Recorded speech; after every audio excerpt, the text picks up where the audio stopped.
Hello అండి అందరికీ. చాలా సింపుల్ ప్రాసెస్. ఉల్లిగడ్డ టమాటా కూర మస్తు టేస్ట్ ఉంటుంది కదా. వేడి వేడి అన్నంలో ఈ కూర వేసుకొని తింటే ఇంకా బాగుంటుంది.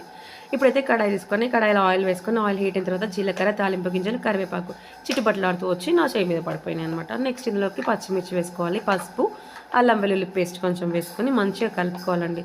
చాలా అంటే చాలా బాగుంటుంది ఈ కర్రీ అయితే. ఈ కర్రీ ఇష్టపడని వాళ్ళైతే ఎవరు ఉండరు, ఎందుకంటే సింపుల్ ప్రాసెస్ అండ్ టేస్టీగా ఉంటుంది. తర్వాత ఇందులోకి ఉల్లిగడ్డ ముక్కలు అండ్ టమాటా ముక్కలు వేసుకొని మంచిగా కలుపుకోవాలి. ఉప్పు వేసుకొని కలుపుకోవాలండి. నెక్స్ట్ నీళ్ళ మూత పెట్టి మగ్గించుకుంటే త్వరగా మగ్గుతుంది అండ్ బాగుంటుంది. తర్వాత ఒక 10 మినిట్స్ మగ్గించుకోవాలి. తర్వాత మూత తీసి ఇందులోనికి ఒక 2 టేబుల్ స్పూన్ల కారము అండ్ ఉప్పు అయితే ఇందాకనే యాడ్ చేశాను కాబట్టి కొంచెం పడుతుందని ఇంకా ఎక్స్ట్రా చేస్తున్నాను.